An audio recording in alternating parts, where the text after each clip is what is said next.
If I told you that a large portion of the people around you lie to you, that a great number of them are faking it, and that you can't stand them, but at the same time they are very worried about you, care about your well-being, and want to help you in any way possible. Imagine, sir, if I told you that I'd give you special glasses to help you see everyone around you for who they really are, enabling you to understand and know them better, and to figure out how to deal with them in different situations. Honestly, I don't have glasses to help you do that, nor is there a magical way to help you understand every person and know exactly what they want from you. However, there are some things we will learn in today's book that will help us do exactly that. In this episode, we will try to delve deeper into the human psyche. We will talk about how to understand human motivations, how to understand the secrets of body language, how to understand personality science and classification, how to know whether the person in front of you is lying to you or not, and finally, we will talk about how to use the power of observation. In this episode, we'll discuss the art of reading people, how to read people as if they were an open book. The concept of the shadow and the inner child. The Swiss psychologist Carl Jung is the originator of a concept called the shadow concept, which assumes that every person has their own shadow. This shadow contains a nature that we overcome or reject. Just as you have your own shadow, the people around you also have their own shadows. This shadow theory helps you understand the people around you better, empathize with them, and communicate with them more effectively. One of the things that psychology discusses about how humans perform certain behaviors is the idea of the inner child that exists inside every one of us. It is the unconscious part of the human psyche, the part that represents us when we were children. For example, when a person acts with intense emotion, they are actually expressing an inner feeling they have, where certain emotions have been triggered, or in other words, their unconscious part has been activated in some way. What we need to know from all this is that there is something inside a human being that influences him, something they adopt over time, something that affects their self. We can call this thing the shadow, as Carl Jung calls it, or we can call it the child, as some psychologists call it. But in the end, a person always has something inside that drives them. Drivers of human behavior. If we delve deeper into psychology, we will find that human actions in general are driven by one of two things, either seeking pleasure or avoiding pain. However, on the other hand, we cannot judge a person only based on the principle of pain and pleasure. This is because a human being is capable of self-control, self-regulation, and has many motivations that are not only pleasure and pain. This leads us to the hierarchy of needs, a fundamental concept in psychology that helps you understand human motivations. This hierarchy, developed by the psychologist Abraham Maslow, divides people's needs into several stages. Physiological needs, the base. This is the fundamental stage at the bottom, meeting physiological needs, whether it's food, drink, or shelter. These are the things that matter to a person. When a child is born, these are the things that help them survive. For them, these are the essential things they can live with. Safety needs. This leads us to the next stage. Once a person's belly is full and they have clothes and a roof over their head, they need the second stage to feel secure and assured that there is a continuity of these things. They always want to secure a source of income or the basic necessities that allow them to continue the life they are living. This is why you find that a very poor person doesn't think beyond the first two stages. They just want to get food, drink, and clothing and feel safe. Love and belonging needs. This stage includes a person's relationships with their friends and sufficient social interaction that makes them feel that they have not failed in their social life. When a person achieves this stage and has strong relationships in their life, they begin to move into the next stage. Esteem needs. This stage is primarily about how your interactions with others affect your relationship with yourself. This stage is a very high and important level of maturity that a person needs. That is why this stage is summarized in the word self-acceptance. When you can feel that you accept yourself as you are, you have reached the stage of self-esteem. If the people around you don't always like and appreciate you, you won't feel the level of self-respect and self-esteem you need. However, if you can build strong relationships and achieve accomplishments in your life, this will help you reach the stage of people respecting you, and consequently, you'll be able to achieve self-esteem. Self-actualization needs, the peak. The final stage, which is the highest level of Maslow's hierarchy, is the stage where you are capable of living for something higher than yourself, for something higher than your needs. This is why this stage is called self-actualization. Ego defense. After discussing Maslow's hierarchy, it's very important to talk about something crucial that strongly influences human motivations more than you might imagine: the idea of the ego.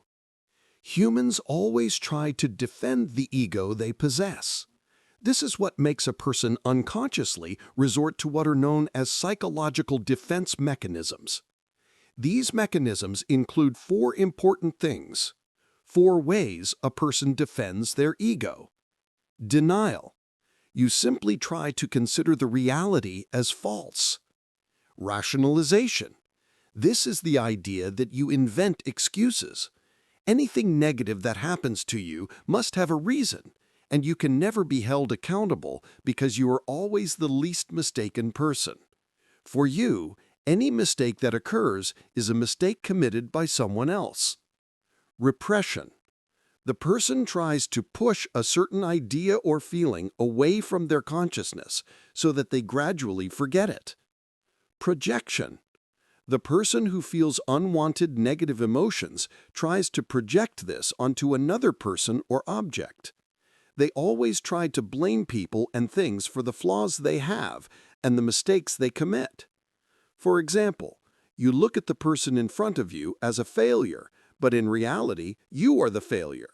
You didn't do what you were supposed to, but you want to project this onto someone else to remove it from yourself, to defend the ego. Body language. In this section, we will talk about some things you can utilize to understand the body language of anyone you interact with. This leads us to the most important thing in body language: the emotions that show on a person's face. The psychologist Paul Ekman says that there are 6 universal human emotions, and all these emotions are always accompanied by very precise facial expressions. These emotions are happiness, sadness, disgust, anger, fear, and surprise or shock. Happiness. You see it on a person's face when their cheeks are raised, the corners of their mouth are turned up, their face is pulled back, and the wrinkles under the eyes and between the upper lip and the nose appear. Sadness. You find the upper corner of the eye drops along with the corners of the lips. Sometimes the lower lip may tremble, and sometimes the eyebrows may form a triangular warning sign that this person is feeling a type of sadness. Disgust. The upper lip is raised, and the person has wrinkles on the upper part of the face, which are also visible on their forehead. At the same time, their eye narrows slightly. Anger. The person's eyebrow twitches strongly. It narrows sharply. Their lip is always stiff, closed, and very tense, and they look piercingly. Fear. The person's mouth is open or closed, but tense, and the upper and lower eyelids are raised. Surprise or shock. The person has raised eyebrows that tremble downward to open their eyes wide. After discussing the different emotions you see in a person's body, specifically on their face, the author advises you to do 6 important things to develop your body language reading skills. Know the baseline, normal behavior. Understand what is typical for the person you are observing. Look for multiple cues, clusters of data. Have evidence before judging the person in front of you. Look for reflexivity, context. Look for gestures that might mean one thing in a certain context, but carry a completely different meaning in another context. Check for mirroring, reciprocity. The easiest way to read body language is to see if the person reflects the feelings and gestures you have. Mirroring is instinctive in humans. Pay attention to energy. Try to understand where the energy in the room is coming from and who in the group you are in is emitting the most energy and leading the group. Remember, body language is fluid and context is everything. Remind yourself that body language is full of vitality, and you must always remember that context is always everything.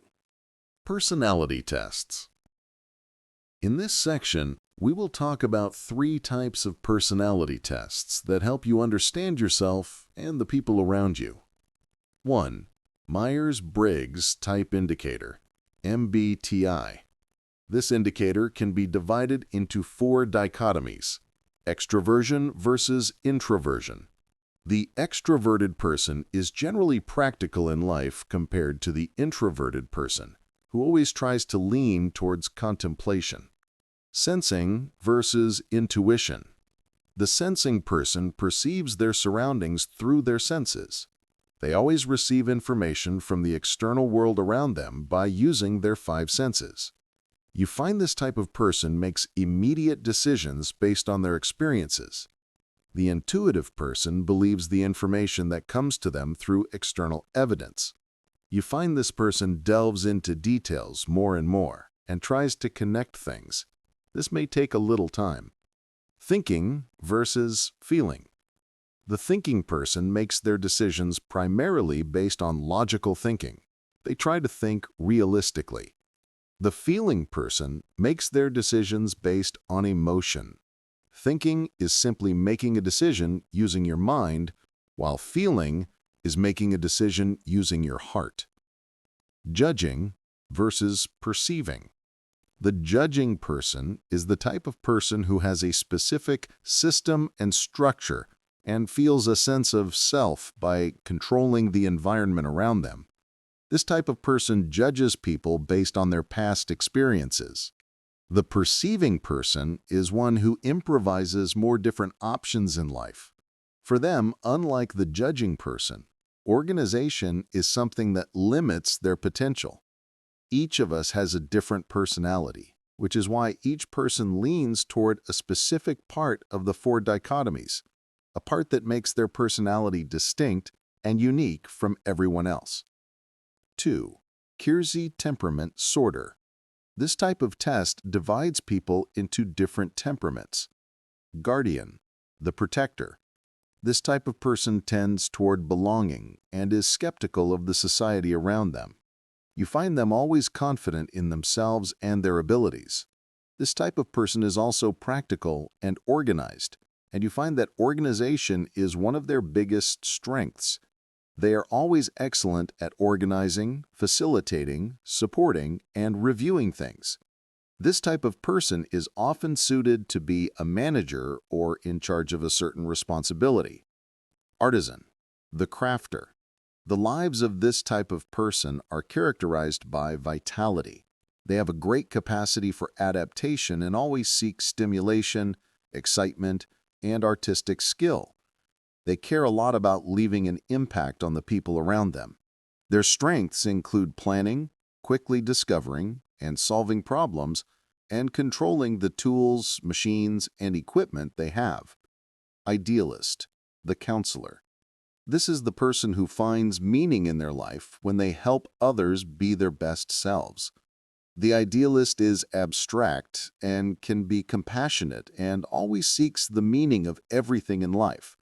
This type of person always thinks about developing their personality, constantly searches for their identity, and has the ability to deal with people diplomatically.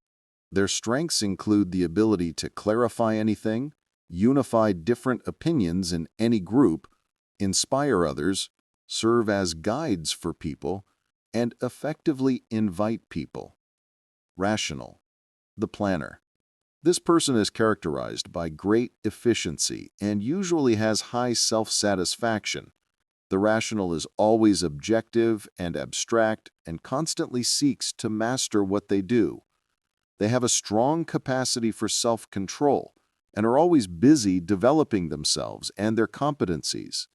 Their strongest points include knowing how to set successful strategies and having the ability to use logic in investigation, deliberation, conceptualization, and coordination. In other words, this person is suitable to be an engineer. 3. Enneagram test. This test divides people into 9 different types. The reformer, the perfectionist, always tries to be right and has great integrity and trustworthiness, but this person can also be quick to judge. The helper, the giver. This type is well liked and appreciated by people. You usually find this person very generous, but at the same time, they can be manipulative. The achiever, the performer. This type loves praise and recognition from others and is always a workaholic. This can make them somewhat narcissistic and have an inner emptiness. This type can apply to students and actors. The individualist, the romantic. This person always tries to find meaning in their life and wants to be independent and distinct. This person has intense creativity, but can also be moody and depressed. Examples include painters.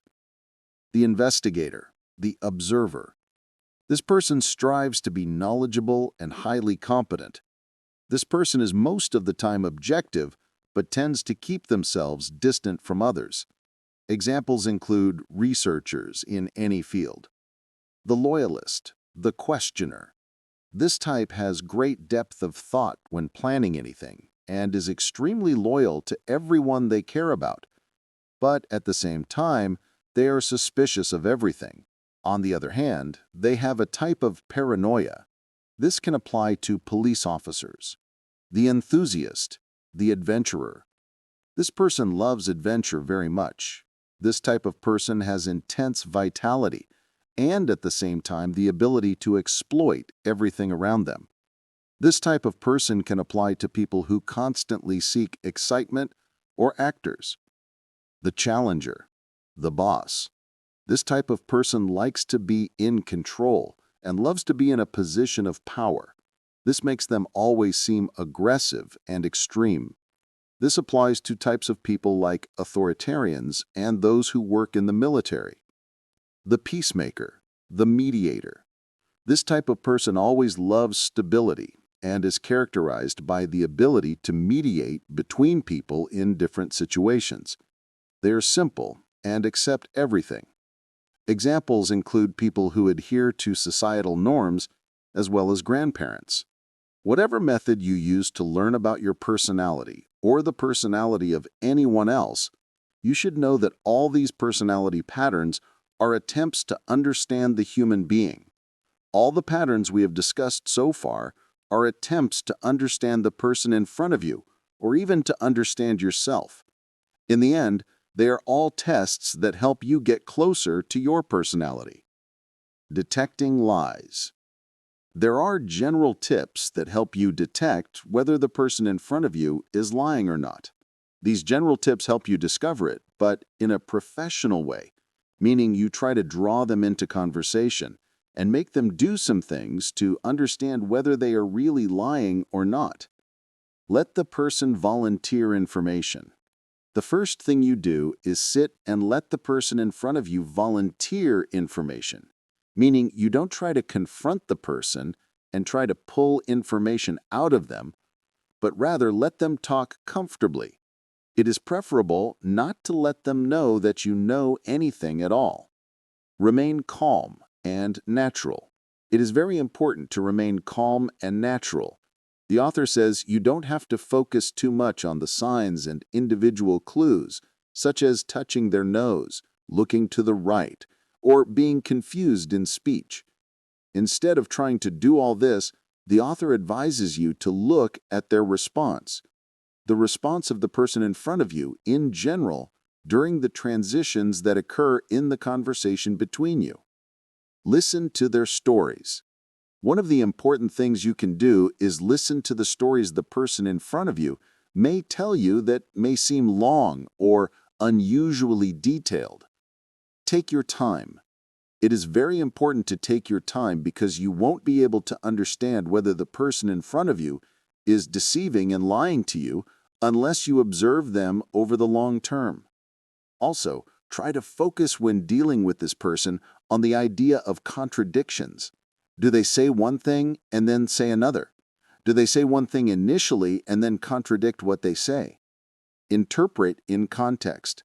Always try to interpret your conversation with them in light of what you already know and in the context you're talking in. Trust your gut. Finally, the author says not to be afraid to have confidence in the feeling inside you, your intuition, because the human unconscious mind can pick up some details, some data that the conscious human mind cannot perceive. The power of observation. In this section, we will talk about how to understand the people around you by using the power of observation. You do this through 4 things. 1. The words people use. The words people use largely express their personality. For example, the social personality always uses personal pronouns. The neurotic personality uses words related to feelings. The agreeable personality tends more to use positive emotional words. The neurotic person also uses expressions with intense excitement when saying something negative.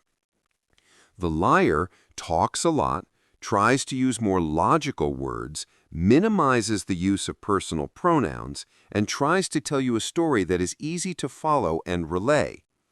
People who use non-standard words in their speech without exaggerating anything tend to be more popular and well-liked among people. If you find someone using unnecessary words, know that this person is often afraid that people will say they are not smart or do not have enough knowledge.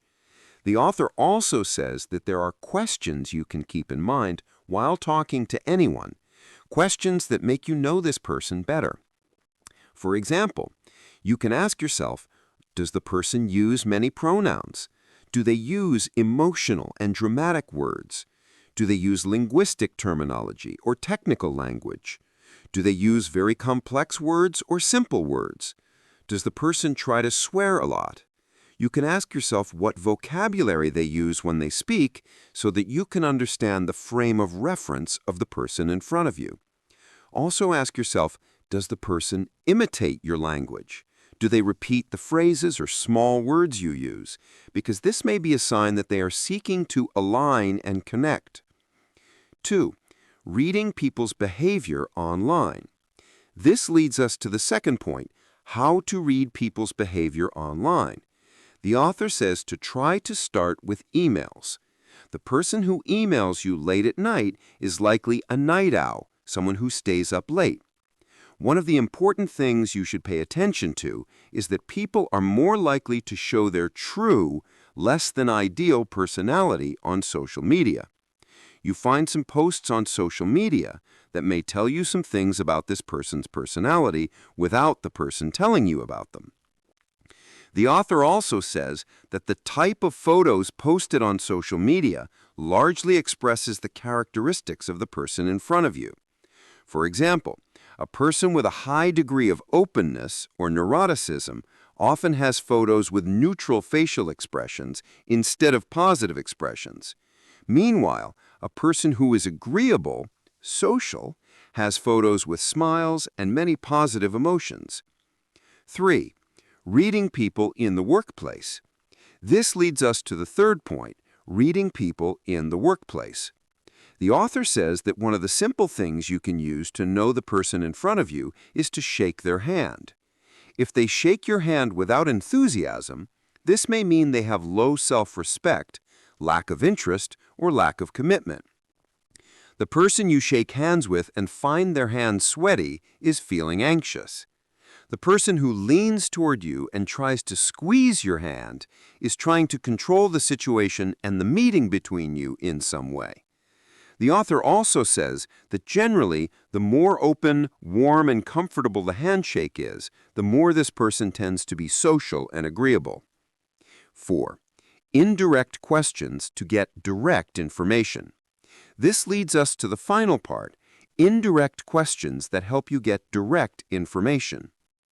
What kind of reward would you put forth your greatest effort for, and what punishment would you do everything in your power to avoid? The answer to this helps you understand the true motivator of the person's drives. The way the person answers will determine their priorities, and these priorities are the source of pain or pleasure in their life. What would you spend your money on, and what things can you acquire and spend lavishly on? The answer to this question simply determines the material things that are important in a person's life. What is the most personally valuable achievement for you, and at the same time, what is the thing you consider to be a shame or failure? The answer to this question will help the person understand the achievements or strengths a person is proud of, on the other hand, the things they hate in their life and consider themselves to have failed at. What would you do without any effort? And on the other hand, what do you consider to be exhausting for you? These specific answers are the things that determine a person's true pleasure, the thing a person finds themselves enjoying, even if the person themselves is not aware of it. If you designed a character in a certain game, what characteristics would you emphasize and what characteristics would you ignore? This may seem a little strange, but the answer to this question will determine how the person thinks. Are they kind or generous? Are they confident or not confident? And do they have a sick ego inside them or not? What type of charity would you donate millions to if you actually owned those millions? The answer to this question helps a person think about what goes beyond the limits of their own life, the things a person thinks about outside the boundaries of themselves. This question also helps you know how the person sees themselves and their position in the world. In conclusion, this episode covered how to read people like an open book, summarizing 5 main axes: understanding human motivations, the secrets of body language, personality science and classification, detecting lies, and using the power of observation to understand others through their words, their behavior online, and their actions at work, in addition to the indirect questions that reveal their motivations. We hope today's audiobook added value to your journey and left a positive mark on your thoughts. At MindBank Audio, our mission is to inspire, guide, and help you grow every day. If you enjoyed this, make sure to hit subscribe and become part of the MindBank Audio family. Together, we'll keep building richer minds.